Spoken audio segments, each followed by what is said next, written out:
একই দাবিতে ধারাবাহিক আন্দোলন। রাজ্যে ছাত্র আন্দোলনের জোয়ার কোনোভাবেই কমছে না। রাজ্যের স্কুলের প্রধান শিক্ষক বদলির প্রতিবাদে লাগাতার তৃতীয়বার পথ অবরোধে আন্দোলনে নামল পূর্ব গোকুলনগর দ্বাদশ শ্রেণী বিদ্যালয়ের শিক্ষার্থীরা।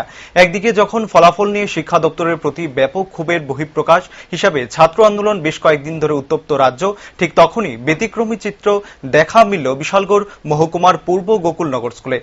এখানে প্রিয় প্রধান শিক্ষকের বদলির সিদ্ধান্তে রুষ্ট হন ছাত্রছাত্রীরা। প্রধান শিক্ষকের বদলির কোনো ধরনের নোটিশ ছাত্রছাত্রীদেরকে কেন দেওয়া হয়নি তা নিয়ে পথ অবরোধের মতো আন্দোলনের সূচনা। হাস্যকর মনে হলেও ত্রিপুরায় এটা সম্ভব। প্রধান শিক্ষকের বদলির প্রতিবাদে লাগাতার 3 দিনে পড়ল অবুঝ ছাত্রছাত্রীদের আন্দোলন। সামান্য শিক্ষক বদলির প্রতিবাদে কেন অবুঝ ছাত্রছাত্রীদের এই আন্দোলন তা নিয়ে প্রশ্ন সচেতন মহলে। পড়াশোনার সময়ে স্কুলের পোশাকে আন্দোলনের নেপথ্যে নয়তো অন্য রহস্য, প্রশ্ন জনমনে।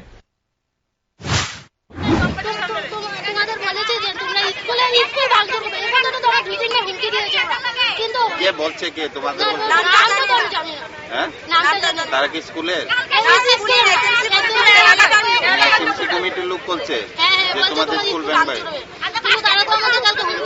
কে বলছে এসএমসি কমিটির কে? উনি কে? নাম কি? 2010 সালে আইছিল আউনের পরে কিছুদিন পর স্যারের বদলি করেছে। যত পাওয়া যাচ্ছে স্যারের